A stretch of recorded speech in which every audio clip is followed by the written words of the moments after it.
Okay, the recording has begun. Welcome everybody to our 235th Reading Online Sports Economics Seminar. It is a great pleasure to have Julia Engel from Kiel University presenting for the second time in a series. Second time, I think, isn't it? I think so, but my co-authors also presented. There you go. Great. And she's going to present out of sync evidence from remote work across time zones. Just before she does present, just to say that the reminder that was sent out included conferences in the not too distant and more distant future. One that I want to flag up, which I flagged up briefly last week, is we're organising a Reading football innovation conference. It's quite loud somewhere. Can people please mute their microphones? I'm going to work on muting everyone that I can. But just to say, there we go. I think we've done the trick. Just say, yeah, we're organising the Reading Football Innovation Conference, a Reading Football Club. That is a attempt by Reading Football Club to try and tap into academic communities. And so if you are nearby and interested, please do think about that. Let me know if you're interested. There will be more information going out very shortly about that one-day event on September the 16th on a Wednesday. And then there's a few conferences moving into the new year. So Happy New Year already, long in advance. The Political Studies Association Sport and Politics Conference, which was at Liverpool University this year. And a few folk who attend these seminars attended. Really interesting interdisciplinary group with some economists, political scientists, and much more widely. That will be hosted by us at Reading next year, June the 3rd and 4th. So if you're interested in that, please do make note of that. And then the Math Sport International Conference, which again, lots of members of this group are often attending. That is going to be at Oldham Athletic Football Club, so Boundary Park. Next June, the 23rd, 25th is the likely dates for that. So look out for those and calls for papers as they come along. I don't want to hold it any longer, so you know how the format is. Are you happy to take questions as you go along, or would you rather park them for the end? I'll happily take them as we go along. If there's something that's too long, I'll gently say we can talk about it later, but sure, that sounds great. In which case, please do take away your talk. All right, so let's see whether I can get this. So you should be seeing my screen right about now, and it should be full screen. Yes? Okay. Yeah. Brilliant, because I can just see that. All right, so everybody, thank you so much for coming. And my name's Julia. Today I'll be presenting some joint with Patrick Nuss at Halle in Germany. We are calling it Out of Sync, Evidence from Remote Work Across Time Zones. So good news, you guys are going to be the first time that we're presenting this paper. And obviously, as sports economists, you know how important storytelling and framing is for any type of presentation. So really, if you have any kind of questions or comments later on as we move through the presentation regarding how we presented or how you would frame the results, at the end, we'd be really, really happy for any kind of feedback on this. So without further ado, let's get started. Now, obviously, you right now, as soccer enthusiasts, we've already talked about it going into the presentation, are very familiar with the problem that time zones can cause. Now, if you're thinking about just working together with co-authors, I'm pretty sure we've all once or twice collaborated with co-authors across time zones, and we've all had issues scheduling meetings. At least from personal experience, I can tell you that I've held multiple meetings at times that I generally wouldn't be taking meetings at with German co-authors, but had to because they were in the United States or in Asia. So obviously, this presents workers with a slight problem. And of course, everyone knows we only care about problems that affect us. So economists are also very familiar with this. For example, our economist chess arena actually alternates its time zones so that people in different areas can participate. So this is where we're setting up. Time zones are a coordination issue. So what does this mean for remote work? So when we're thinking about remote work, it doesn't just mean that you get to work from home, but it also changes who can participate in a global labor market. So thinking about disciplines like software engineering, for example, where you have a large base, for example, in Mumbai, India, who are working with teams all across the world. So what that means for us particularly is we have a coordination problem. Yes, remote work expands the set of workers in a global labor market, but at the same time, we still need workers to at least be working together parts of the time, right? It's very rare that you're able to be siloed and just working whenever you please. So what does that mean? If we have a single synchronous schedule, we can have an access barrier. So for example, if I in Germany were being forced to adhere to California times, because that's what's demanded of me. But the question is, what if we find some sort of compromise and have, let's say, an overlap or slot choices? So what happens if I can expand the set of feasible working hours? Why we think that might matter. So if we expand the available work windows, so again, saying, well, maybe you don't have to work California times, we expect that this could affect people through three main channels. First of all, you're going to have more people who have some sort of time slot for whom this works.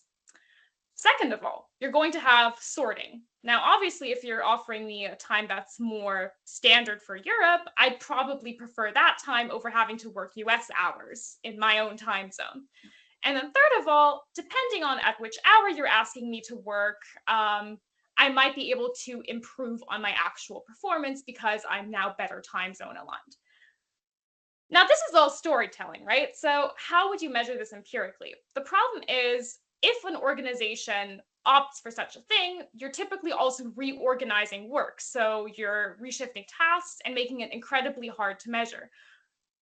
So that's what we're going to try to do with this paper. So we're going to be using chess.com's Title Tuesday tournament, a global online competition for elite chess players. And more importantly, we're going to be expanding a policy change that expanded their weekly schedule once every Tuesday from one tournament to 2 tournament time slots.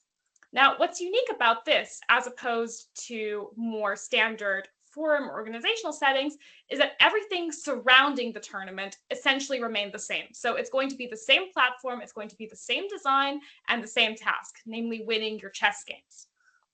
So this allows us to study essentially 3 things. First of all, does schedule flexibility increase players' participation or their likelihood of participating? Do we actually observe geographic sorting?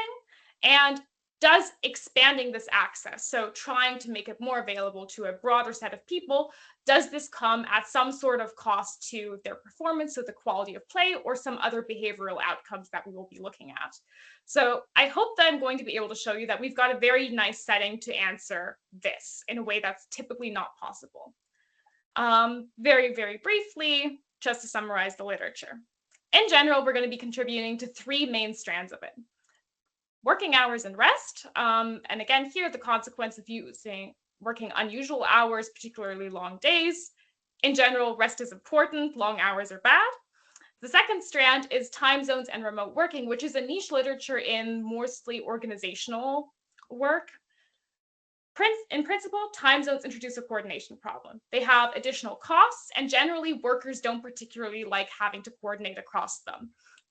And for the most part, anecdotal or case-by-case evidence suggests that some sort of compromise between headquarter hours and satellite office hours usually works best and satisfies most workers. Now, third of all, we're not the first paper to discover that chess is very useful as data, so we're contributing to this literature strand there as well. So without further ado, let me go get into some background on time zones. So pack your suitcases, folks, we're going around the world. The Earth has approximately 24 geographic time zones. So the idea is that for every 15 degrees of latitude, you're going to get approximately a 1-hour time zone. Now, for our purposes, we don't need to know too much about them because geographic time zones and political time zones are 2 different things.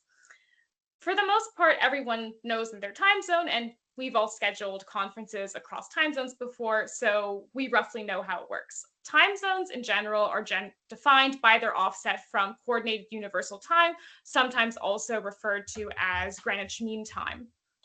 So for example, in New York, that's typically going to be, in winter at least, coded as UTC -5. So whatever coordinated universal time is, -5 hours.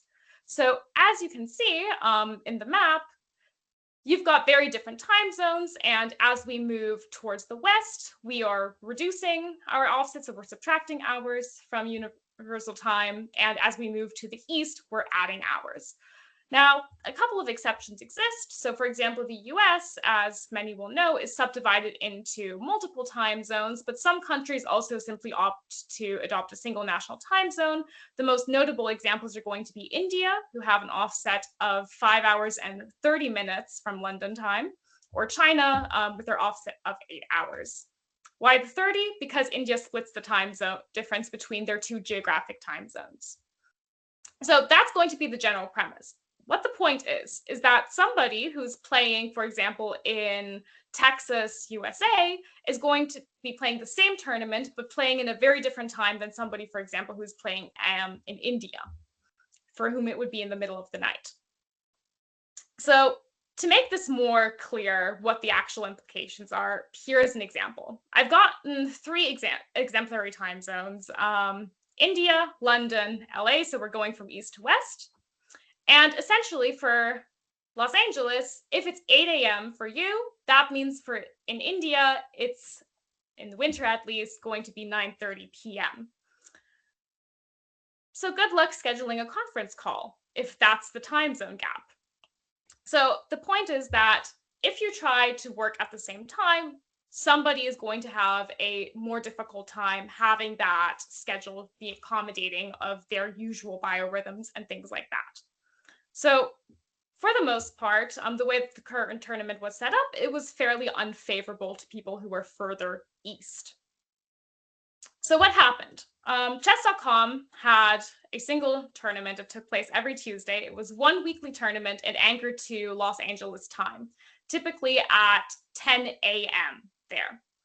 Now, again, remembering the map from earlier, this 10 a.m. time, depending on where you live, means very different times. So the tournament would start in New York, for example, at 1 p.m. In Europe, it would start in the late afternoon.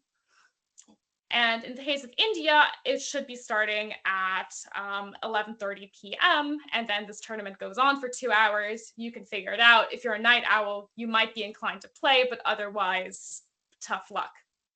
So what chess.com then did in 2022 is they introduced 2 slots on the same day.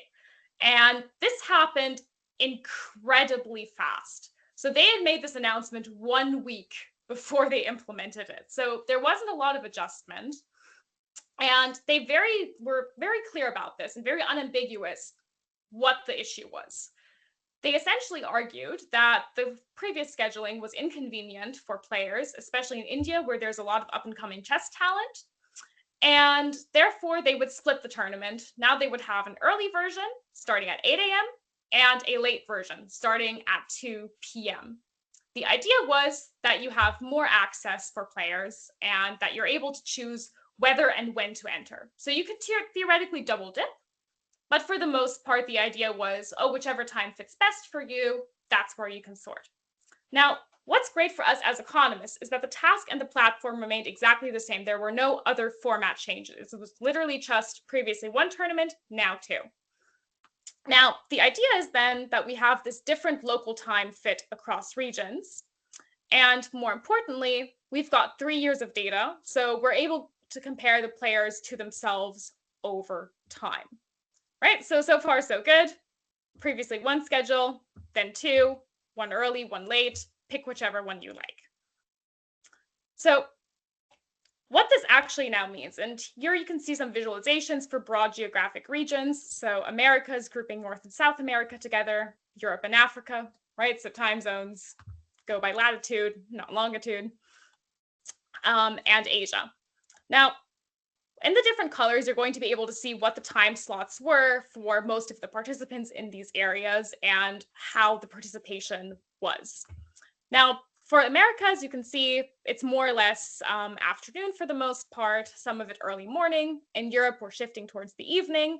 And in Asia, most importantly, you can already see in blue the single tournament era in the bottom left. that this was already very, very late. Now compare this to the early tournament. So just slightly to the left of this, you can already see that this was probably a meaningful difference. So 18 is going to be areas like Caucasus. And for example, 22, 23, that's going to be areas such as India. And then finally in Oceania, so that's going to be your Australia, Polynesia, New Zealand, very small group. But for the most part, the time zone difference is so extreme that for the late tournament, while yes, it's 2 p.m. in Los Angeles, it's already very early morning on the next day in Australia. So we've already gone +1 on the date here. But that's going to be the general setup.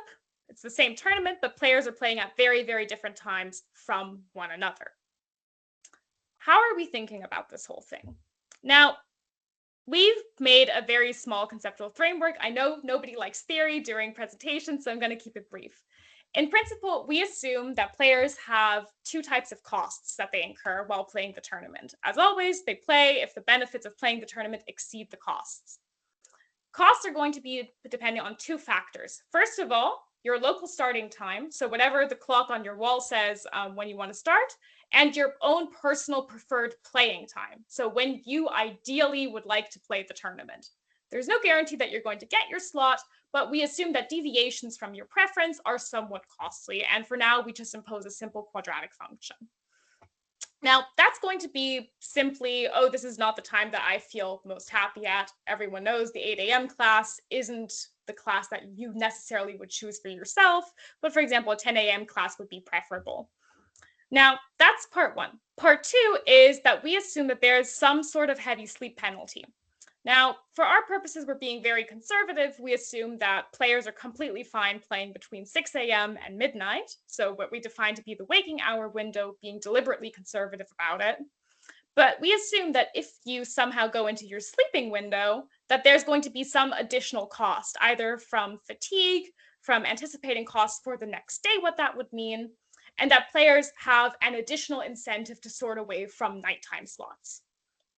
Now, for purposes of illustration, single era, do costs exceed benefits? In the double era, not only do we ask which slot satisfies costs are smaller than benefits, but also which slot is preferable. And we surmise that the entry gains are going to be largest where the local time improvements are the largest. To simply illustrate this, we've just, for some choice parameters, we've gone ahead and simulated it. So what we're going to see on the left, so in subfigure A, is a broad welfare change. Again, not focusing too much on the actual values here, but what it illustrates. So we're going to be sorting as you go from top to bottom. Globally, this is going from east to west. So at the top, we're going to have Sydney, who has fairly large gains because with the late tournament, as it shifts to the next morning, they're able to completely escape, for example, the sleep penalty. And same thing for areas in Beijing. Now, for Mumbai, it's a more yeah. Dimitri has a question for you. Oh, sorry. It's I have it on full screen, so I can't see. Would you mind reading it out? Yeah. Ask you. Yep. Sorry for interrupting you. Just a clarification question. So, do you consider the option of choosing both tournaments? I think many players prefer to join both of them. We do consider it. So the double take-up rate is fairly low, and it's typically mostly restricted to people who I would say have alternative financial incentives to do so, namely chess streamers. But it's a fairly low take-up rate. So most people actually just have one preferred slot. But I think if that's something that you're interested in, I'm going to have other results for you that you might be curious about. And I think that I have evidence that we definitely don't have this en masse.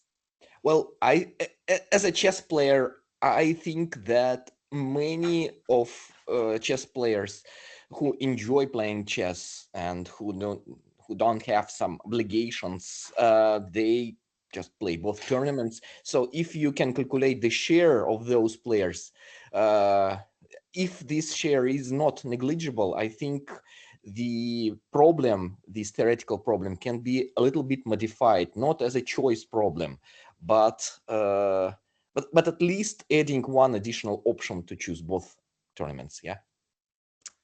So good news, our theoretical model just says for this tournament, do you play or not? So it works just as well for the early and the late tournament. The only difference is what is the local start time? That's going to vary by tournament type. But I should definitely have the number of how many people play. I know that it's under 5% of the players that do so. Thanks. All right. For future reference, for any questions, please feel free to interrupt me because I cannot, unfortunately, see them on Teams right now while I'm presenting. So just unmute yourselves and ask away. But returning back to what we mainly hypothesize. Overall, for the most part, the welfare changes we expect to be generally positive. The idea is, well, we've increased the range of available times for players to play, so it's more likely that there is something for everybody here. The only exception is this area that's like slightly reddish gray. That's going to be if the previous single tournament era just happened to be during your favorite time to play, right? So if you already had the previous optimal solution, then obviously you're going to be on average worse off if that option no longer exists. So that's what option A says. Overall, we expect in the aggregate most players to be a fan of this change. Now, for part B is the question, all right, now assuming that you do in fact have both options available to you, where do we expect players to be going? And again, this is mainly being motivated by the sleep penalty. On the x-axis, we just have when players would like to be playing, right? So that's going to be dependent on your preferences and your time zone. When does the tournament start? And what I'd like to point out is, especially for anything basically east of Moscow, we pretty much expect to see the early tournament being a very dominant option until we go very, very far east, all the way to China and Australia, where again we cross the date line, putting them, even though it's afternoon in LA, or at the early morning the next day. Now, for Europe and America, it's a bit more of a mixed picture, and essentially it's going to depend on your own preferences. Do you like playing earlier in the mornings or later in the afternoons, on which tournament you actually end up picking? So which is why you see more or less an even split here. So essentially strong sorting predictions for Asia, and the rest is up. Now, our model essentially gives rise to three broad statements. First of all, we expect global participation to be increasing, right? So one centrally anchored schedule is going to be replaced with two close alternatives, making it more likely that somebody finds something. Second of all, we're going to expect to be seeing some regional sorting pattern, and we're going to expect that players sort into slots that make circadian sense. So in other words, players from Asia sort into the early tournament at higher rates, Europe and Americas, whatever floats people's boats. And our third hypothesis, even though we don't explicitly derive it for the presentation, but it's in the paper, we assume that under this temporal flexibility, that players' performance improves since they're able to better align the tournament with whatever works for them, which means that we might be able to actually see improvements in quality of play, but we're fairly confident that they shouldn't be getting worse. All right. Lofty predictions, how do we test it? Very briefly, if you've been here before for one of my other presentations, you have heard about this data set before. Essentially, we're going to be using chess.com's Title Tuesday tournament. We've got almost 3.5 years of data, so from April 2020 till September 23. And very importantly for this distinction is we're playing speed chess. So players have 3 minutes to make their move, so it's a very rapid fire succession. But the entire format takes about 2.5 hours from beginning to end. Now, overall, we have just over 250 individual tournaments and about 160 that follow post-policy change. And overall, we've got a pretty strong sample. Now, perhaps the most interesting part for all of you guys is going to be, well, I'm talking about global identification. How do I actually know where my players are? Players participating in Title Tuesday all have chess titles. And what that means is that I'm able to link them to their real life FIDE profiles. So I actually know who my user accounts are, and I know under which chess federation they're going to be registered. Now, a nice thing about chess is going to be additionally that I actually have a pretty good metric of how skilled my players are at the game, so I'm going to be able to control for their skill level at a given time. So in sports economics, you'll all have heard about the ELO system before. Just in case you haven't, a brief recap. We assume that chess playing ability is normally distributed. If you win games, your rating goes up. If you lose, your rating goes down. It's an incredibly dynamic system. And for our purposes, not only are our players playing in a tournament, but every single game is rated. Now, chess ratings are incredibly important to players. They're sensitive to them online. They're sensitive to their over-the-board rating. So by the fact that every game is rated, players don't have an incentive to throw games or to abandon them in haste. So that's going to be our general setup. So how are we going to estimate this entire thing? Now, to test our predictions, again, we're structuring this in 5 broad questions. Do players avoid inconvenient local start times? So perhaps the founding assumption of this entire paper. Are we seeing participation increases? Do we see sorting? And then how are the effects on move quality? And do we see additional behavioral dimensions that perhaps are independent of move quality? So in order to do this, very, very briefly on a couple of caveats that this paper comes with. Obviously, we're having a pre-post comparison. So that means that we don't have a control group in the classical sense, but we're comparing players to their previous states. Now, for this, we need to assume that the composition is not going to be the main driver of our results. So because of this, I'm going to be reporting, for example, the estimates for players that I have observed in both eras. So that's where the variation is coming from, people who were part of the tournament pre-reform and people who were part of the tournament post-reform. Now, the second big part is that federation-based local time is going to be a good geographic proxy. Now, there's a couple of things that support this assumption. First of all, federation membership is often linked to citizenship and residence requirements as per the FIDE norms. Now, additionally, if you think about larger countries such as Canada, Brazil, USA, Russia, most of the chess federations actually have state-level registers where we can additionally track players, so we're able to further refine their exact time zone. And for example, the Canadian Chess Federation also features players who are registered with their addresses in New York. Why would the chess federations do this? Well, they have to get out the information to their members, so they're incentivized to keep accurate records.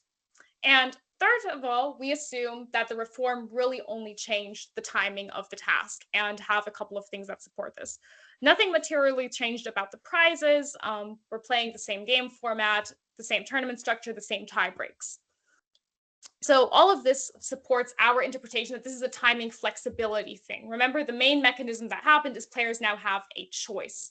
We can't say, oh, because they now are all playing early, the choice and the fact that the players are able to choose is going to be the main thing that interests us.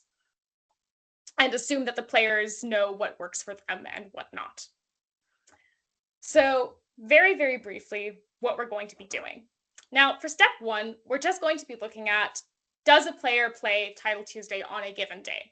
And again, we're just going to be throwing in a dummy for pre-post policy, a bunch of additional variables, just controlling for their ratings, their age, previous chess playing activity, prizes, and so on.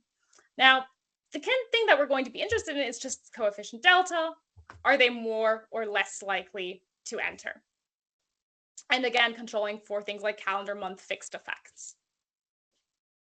And additionally, we're also going to be looking at, which chess federations are now represented? Are there more as more geographic areas are being brought in? So without further ado, generally, the descriptive statistics, and this is just a description, already show that at least something appears to have happened. So what we document is that in general, participation numbers are dwindling over time, and that this trend appears to have been more or less reversed, coinciding with the beginning of the double tournament era. So obviously, if you add both tournaments together, we immediately have a jump in total playership. If you split up, since it's 2 tournaments that comprise them, you can still see the weak increasing trend. So on the left, you're going to see the raw data, and on the right, you're going to be seeing the smooth series just because it's a bit less noisy than the weekly data that we offer. Now, again, this is just descriptive, but suggests that at least something appears to have happened here. Now, if we look at who is entering, to be fair, credit goes to my co-author here who came up with this idea. What you're seeing here is essentially us siloing the players into one of three categories. So the launch cohort is we define as the player base who was playing within the first 3 months of the weekly Title Tuesday format being launched. So that's going to be the block in blue. Now, the later single era entrants are people who joined in the single era, yes, but not within the first 3 months. So those who took a bit of time to get used to the platform. And then in green, you're going to have the post-reform entrants.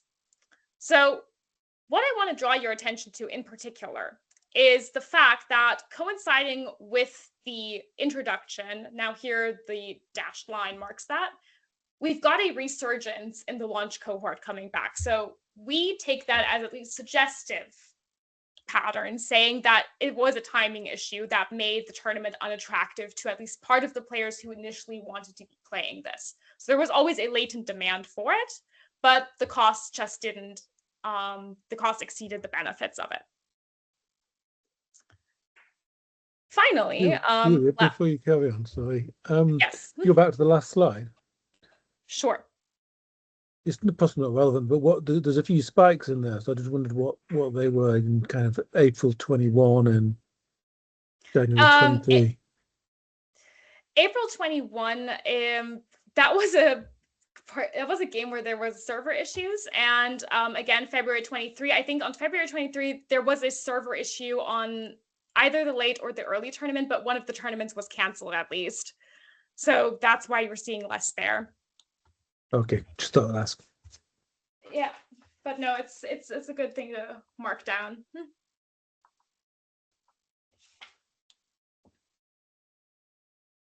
All right, and then finally, for geographic diversity, we've just constructed a diversity index that uses the shares of each respective chess federation. It's bounded between 0 and 1.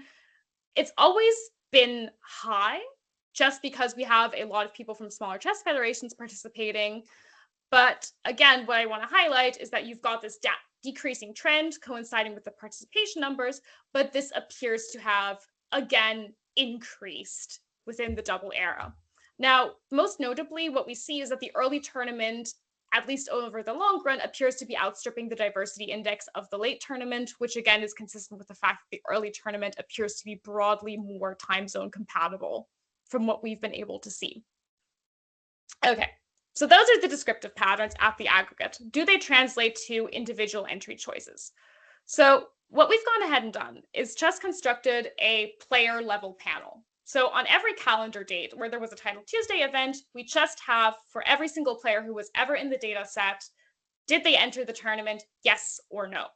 Now, again, here we're not worried about performance or anything. We're just worried about, do they even show up in the first place? And again, throwing in a bunch of things like their past account activity. Obviously, we drop any observations where people didn't have an account yet. And overall, we're able to see a pretty convincing pattern that the time that your tournament is supposed to start is a strong predictor of when you're going to enter or whether you're going to enter the tournament. So that's the good news. This makes sense. We expect for players for whom the tournament starts in the dead of night that they're less likely to enter. So again, we're using within-person differences as the time zones have shifted, as the reform was introduced. So overall, less attractive slots in the dead of night. On average, people are less likely to enter those. Also, people generally don't like early mornings all that much. But as we move to the evening hours, players are generally more willing to participate.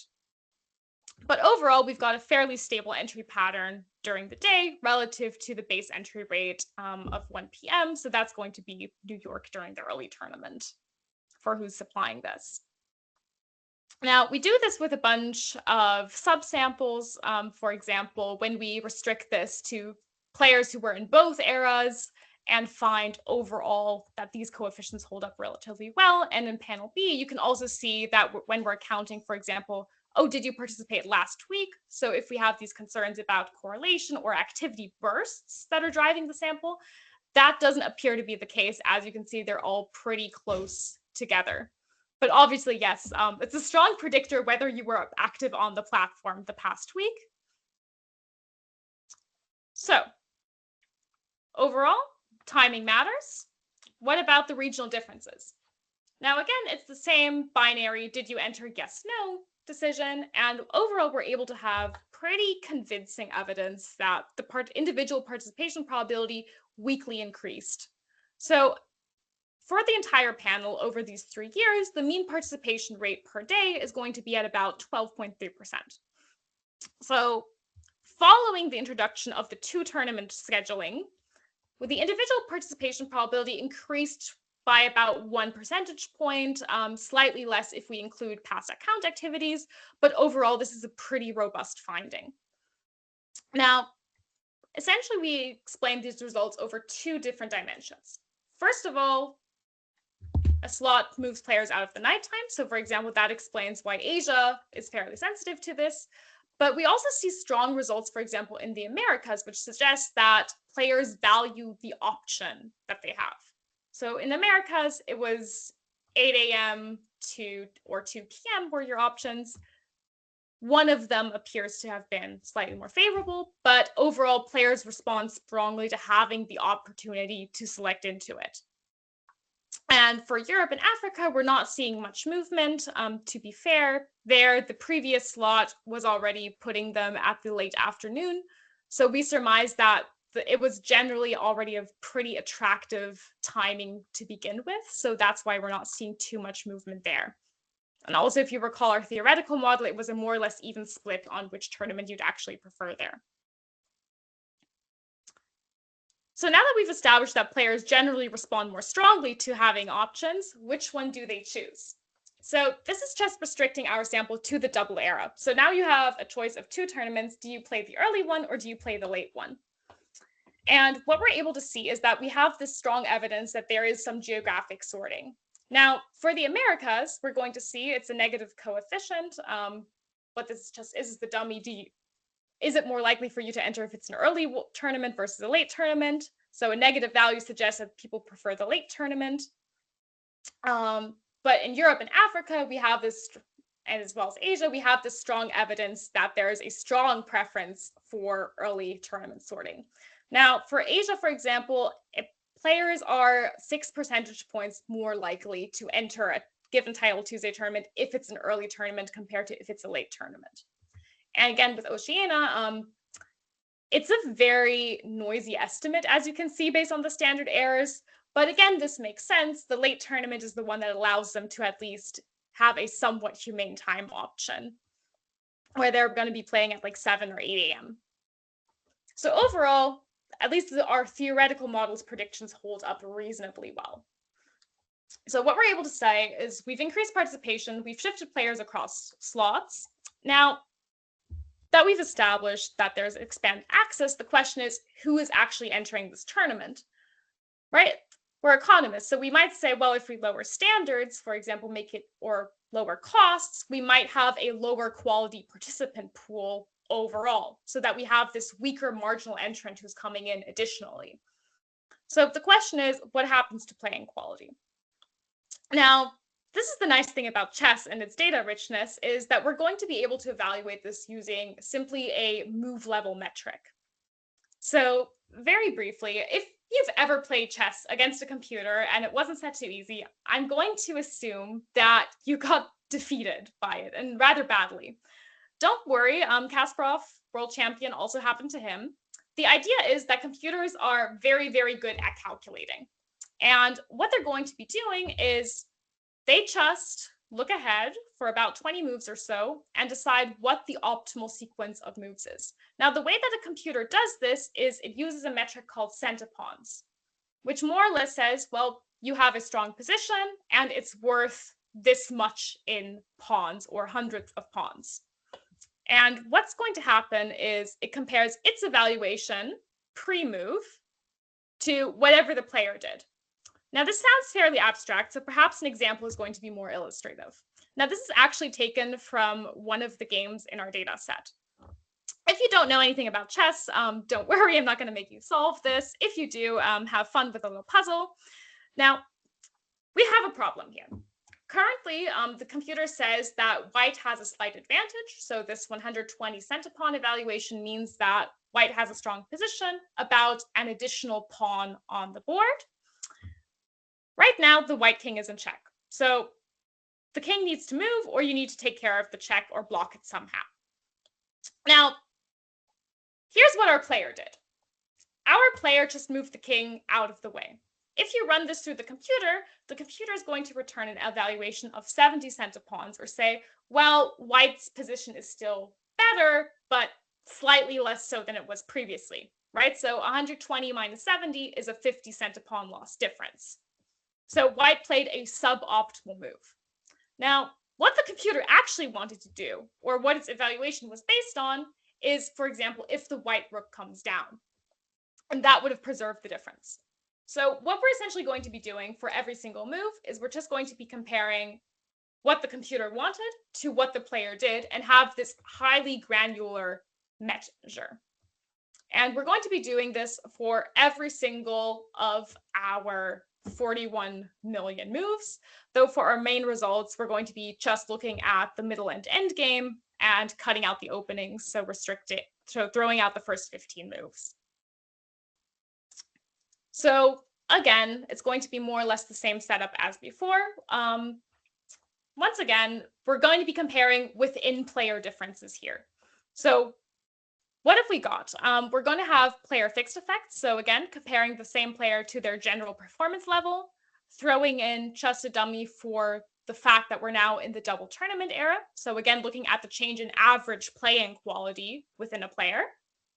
And then throwing in a bunch of controls for the player's rating, their age, the time left on the clock, for example, if they have, the current board evaluation. So again, getting this very detailed sense of how much pressure is on the player or how difficult is it to find the current best move for them. And just in case that's not enough, we're also going to be throwing in some moved fixed effects, some round fixed effects, and again, clustering the standard errors on the player level. Now, it's centipon loss, so before you guys get a bit worried, lower or negative coefficients mean that move quality improves, and large coefficients or positive coefficients means that players are playing worse than they are before. So overall, what do we find for these within player comparisons? Generally, over the course of the day, we're not finding that much. So it's fairly stable. If anything, we're finding that players do a pretty good job of selecting into slots that work for them. Now, again, this is just based on the data that we have. So we only can ever observe players who've opted into this post-regime thing. And over time, we generally find if they're willing to play, they generally do a good job, especially as we go to more unusual hours. Players know what they're doing in terms of sorting. Now, does this also translate to once we introduce additional flexibility, do they do better work? And the answer is, on average, certainly. So what you guys see here is the coef plots on the 2-tournament dummy here. Now again, negative suggests that play improved. Now if we're just doing a simple on average pre-period, on average post-period, we're seeing pretty strong evidence of improved play, and again, fairly strong effects in Asia, which is pretty much where our theoretical model says the penalty should be strongest. Now, if we're additionally throwing in a linear trend, so taking in time variation, we're of course also, given that our reform is time-based, killing a large part of our variation here, but we're at least finding that the point estimates are going more or less in the same direction, and again, have these very strong effects. They're even like significant for the played both sample and 10% for Asia. So depending on your preferred interpretation, they're getting better, but they're certainly not getting worse. We're certain of that much. Now, overall, doesn't seem to have harmed performance that much. If we take a more robust approach, so trying to do a type of event study, so again, exploiting within player variation here, this is not a diff in the classical sense. We find that relative to the 3 months before the reform was introduced, we're finding a lot of noise. So more or less steady playing quality throughout and no real strong evidence of any pre-trends.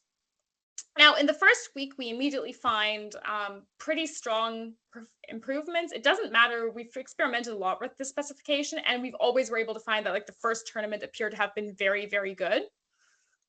But then as we go over the longer run, so again, grouping this in 3-month spins, we at least see a improvement trend over time, either as players learn or sort.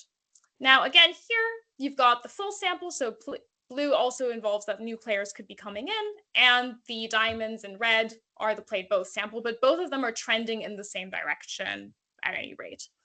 So overall, we seem to have evidence that play didn't change too heavily. If anything, it's improving post-reform, or there seems to be a trend of improvement. Now, finally, since we've established that players have a preferred slot, do they play better if they have a preferred slot? Now, we restrict ourselves to the double tournament, simply for the reason you have 2 tournaments as an option. Which one have you played more so far? So say that you've played more than 60% of your games in the early tournament, you probably have a weak preference for that. And again, the variation is coming here from players who at least have shopped around the both formats. And we're not seeing particularly strong evidence that performance changes meaningfully if players deviate from their known preferences, right? So again, we've got this flexibility mechanism here. Players only select if they actually feel capable of performing. We've experimented around with various definitions of preference and how it works, but as you can see, depending on whether we've just counted how many games have you played, moving average of the past 5 or 10 tournaments, or over the entire period, which did you play more, we're all getting fairly similar results, and it doesn't particularly matter whether we're controlling for a time trend or not. So to summarize, what we're finding is improved performance, but not much else, and not particularly strong effects here. Now, of course, it's possible that we're also finding results at a different margin. For example, in players' behavior. Not sure about you guys, but I'm pretty crabby when I get up in the mornings. So I might be able to actually do hard work, but I might have a shorter temper, be more willing to take risks, or things like that. Now, because of our richness of our chess data, we're actually able to look at 2 other different behavioral margins at the same time. We're going to be looking at risk-taking, which we measure by the decision of to use an aggressive opening or not, following previous chess literature. And we're also going to be able to look at commitment, so whether we have evidence of quitting or abandoning the tournament before the next round. Now, the only difference is that these are going to be game-level decisions rather than the move-level precision that I previously presented to you, right? So you only have 1 opening per chess game. Do you use an aggressive opening or not? And do you stop playing even though the tournament is continuing, right? It's an online tournament, so theoretically, if it's not going your way, you could just press X and leave. So the good news is overall, we're not seeing too much movement on the local time, slightly more on the noisy estimates for quitting, but overall, we have fairly stable behavior over time, and this is fairly robust. Now, for the next one, what happens when we expand the schedule? So again, following the same setup, we're controlling for player fixed effects, the player's own rating, their opponent's rating, what pieces they're playing. So anything that exists on a game level, we're already throwing into our regressions. And overall, you're able to see 2 things in these plots. Starting with the plot for risk-taking, overall, it seems that the players are slightly mellowing out, so they're all less likely to be using aggressive openings or risky openings. So if you're curious about what the actual chess terminology on this is, it means early piece sacrifices, which is material that you're giving up without the guarantee that you're going to be able to get it back unless you actually know what you're doing. And overall, we have fairly solid and stable coefficients across regions and sample types. And for risk-taking, at least, we're not able to pick up on any kind of underlying trend that undercuts these estimates. Now, if you're moving to panel B, you're going to see that there our estimates are a bit far apart, right? So our baseline says they're actually more likely to quit post-tournament, while our linear trend says, hold on, they're less likely to do so. So what's going on there? If we do the same bin sorting that we did before, again, you're kind of able to see that there's not really much happening on behavior, but you've got a very solid upwards trend on risk. That suggests that players have just over time become more comfortable leaving the tournament. But again, here, we're not able to see any kind of evidence that there's a within player break previously or afterwards. If anything, the slope kind of flattens down post-tournament, but no strong evidence that we can neatly attribute to the tournament in of itself. And again, using this within player variation for people who played in both eras, we're not seeing much of movement here. But, however, if we consider one more dimension, namely their preferences, what are we observing here? Well, again, we're just going to be using preferred slots. Just which format have you played more often up until the current tournament? Now, the idea is that if you prefer early tournaments, this variable is going to be 1 if you're in an early tournament. If you prefer the late tournament, it's 1 if you're currently playing in the late tournament. And again, the variation is coming from players who shop around. Now, again, we're not really having much luck finding anything on the openings. So again, players appear to be, I'm so sorry about that, fairly stable. However, on one important behavioral dimension, we do find something, namely the quitting behavior. If you are playing in the time slot that you prefer, you are far less likely to quit the tournament. And this, again, holds for a variety of different ways of measuring your tournament preferences. And most notably, the more stronger we make the restriction on how many games you have to have played in your preferred format, the heavier this reaction becomes. So players appear to be very sensitive to the actual timing of the tournament, but once they start playing, we're not really seeing much moderation here. So really, do they enter is timing matters, and do they quit timing matters. So what does this whole thing do? And bring this back to what it means for remote work is schedule is essentially going to be an allocation mechanism here. Now, if we're forcing everyone to follow a singular time schedule, we're going to, first of all, be inconveniencing some and excluding others. And if we observe just the productivity of those who show up, we're probably going to be understating the cost of bad timing. Now, what we've found, at least in our particular setting, is if we have this menu of windows, right? So for example, an early slot and a late slot, is we're going to be able to expand access without a quality penalty or a strong behavioral change. If anything, allowing players to sort into their preferred slots actually is going to increase the commitment. So to conclude, just because we're introducing remote work doesn't mean it's going to be time zone neutral. And adding options might induce entry and induce sorting. In our case now, particularly, we were able to show that especially global access was improved, allowing, for example, very talented players in Asia and India to enter a tournament that otherwise would have been temporally unavailable to them. And this whole thing appears to have not come at a large cost in terms of the actual tournament quality. That being said, I welcome any and all questions, and thank you for your attention. Thank you very much, Julia. I'm going to give you a round of applause. And Dimitri immediately has his hand up. So Dimitri, go ahead. Yeah, Julia, thank you so much. Well, congratulations. I really enjoyed the presentation, so you did a great job. Thank you. I have several comments and suggestions. So first of all, yeah. Do you have the age of the players in your database? Yes. So I think that when you are talking about the participation effect, this effect can be quite heterogeneous across ages. Yes. So for teenagers, it really doesn't matter, I guess, when to start. So they can start at 9 p.m., they can start at 3 a.m., and so on.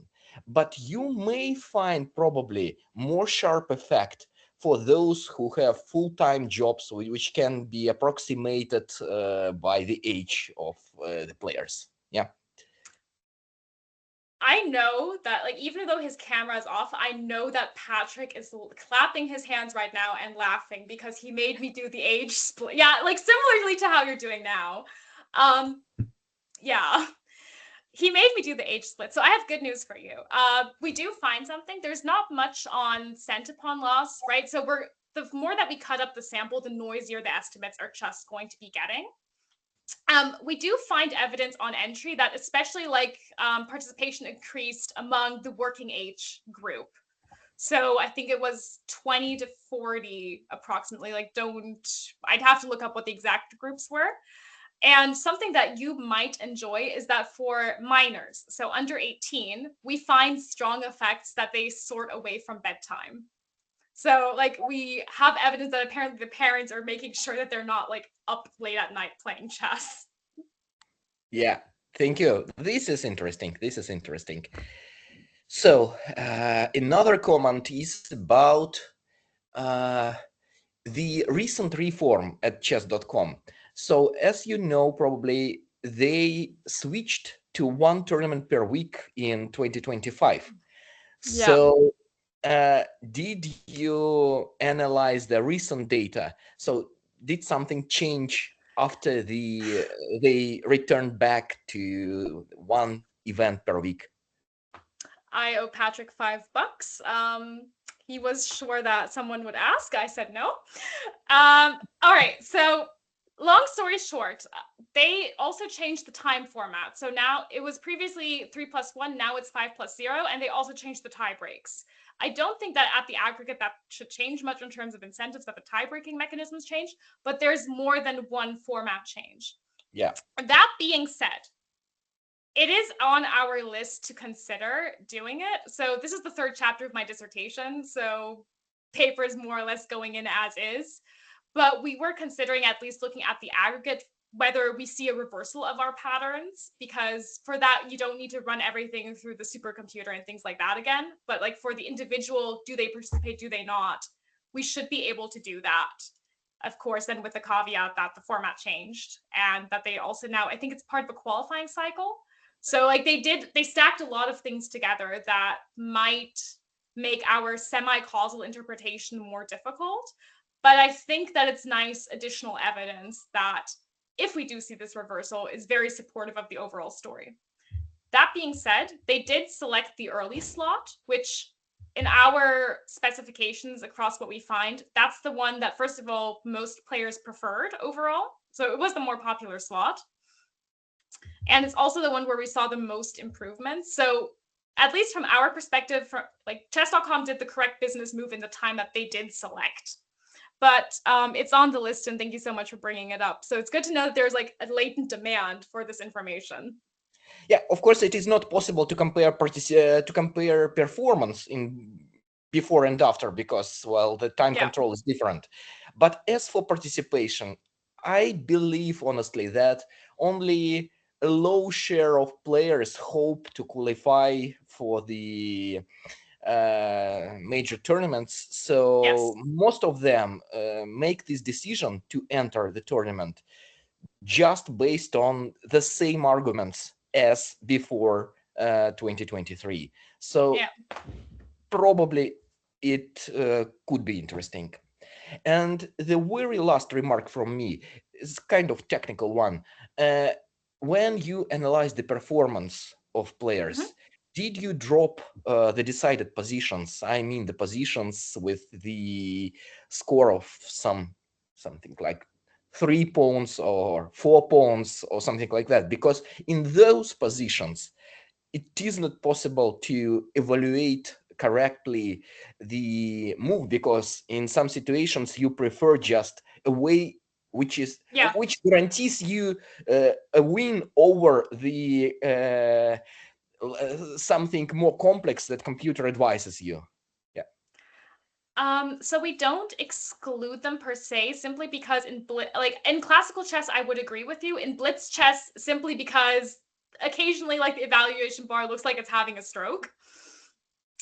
It's less sensible. However, we do right censor our scent upon loss. So we cap it at, I think, 1,000. So more or less the stockfish default for blundering a queen.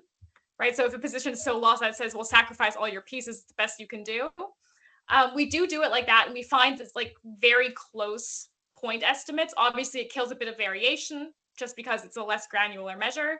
We also consider error rates. So cent upon loss simply, is it greater than 0? Is it greater than 100? Is it a blunder, so greater than 300? And it's all following more or less the same pattern. So we feel reasonably confident about it, but I haven't excluded them. If you say like you need the values dropped, happy to do it. Well, I think that from practical play, it doesn't matter. Do you have like plus 10 or plus 35? Yeah, okay. Sure. And this valuation changes rapidly when the computer sees that a pawn promotes in 25 moves and so on. So maybe as a very minor point, you can consider dropping these moves. This is what we did when we did a chess paper. But if you say that nothing really changes, then okay, I believe you. I mean, I just gave you a paper more or less full of nulls, so. Okay, thank you. Thank you so much. Great, thank you, Dmitry. More questions and comments?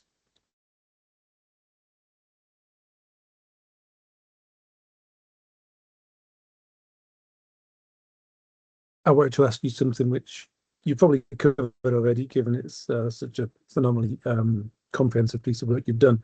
But I wondered, given obviously your focus is on time zones, and organizing this thing over the past 6 years, that when America moves on to daylight saving times and when we in the UK and Europe move on to daylight savings time, there's a little bit of coordination there. I don't know whether you've kind of used that, looked at that aspect of things. And James, you've just cost me another 10 euros. Thank you for that. So we have, in fact, considered it and looked at it. And the results were, I would say, fairly comprehensive and exceeded the scope of what we were trying to do narratively with this paper. But we're probably going to have a smaller follow-up work where we explicitly exploit the daylight savings shock across US, Europe, and more importantly, the spillovers into other countries. Cool. I look forward to that then. Maybe I can go 3 for 3 in this seminar. Any more questions and comments?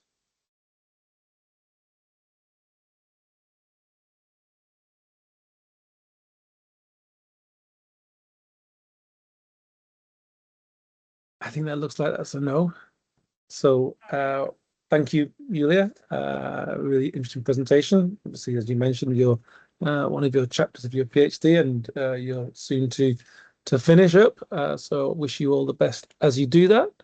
Thank you, Patrick, Julia, for being willing to present again in the series. And obviously, please do, all those listening and if you're watching it back, do consider presenting yourself. There's slots from September onwards that are free. So with that, we'll stop. Thanks, everyone. We will be back next week. Next week, we will have Luca Sunak presenting the negative productivity of strategic flexibility, evidence from a natural experiment in football. So look forward to seeing you all again next week, and I hope you enjoy whatever sport you're consuming in the meantime. Thanks, everyone. Bye. Thanks so much for the comments, everybody. It was a great help. Bye-bye. Thanks for hosting. Bye.